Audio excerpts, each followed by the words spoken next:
יש קבוצת וואטסאפ בה אני כותב מה שאני חושב, אבל ממני תמיד שמתעלמים.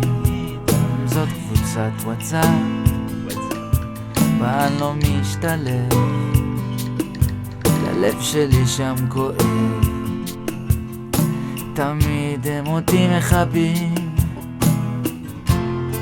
אז הערב אני מתכוון לעזור, אמן שיעזור, נמשיך בחיינו, אאחל לכם רק טוב.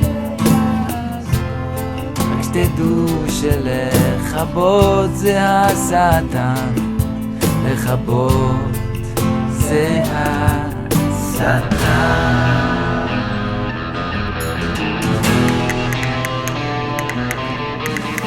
זאת קריאה אחרונה לפני שאני עוזב את הקבוצה. תעזוב. אתם מחבים אותי? כן. אתם לא מתביישים?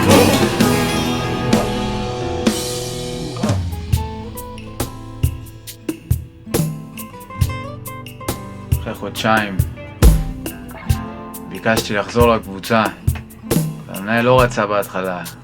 בסוף הוא יפסיק, ואז הוא יסיר אותי.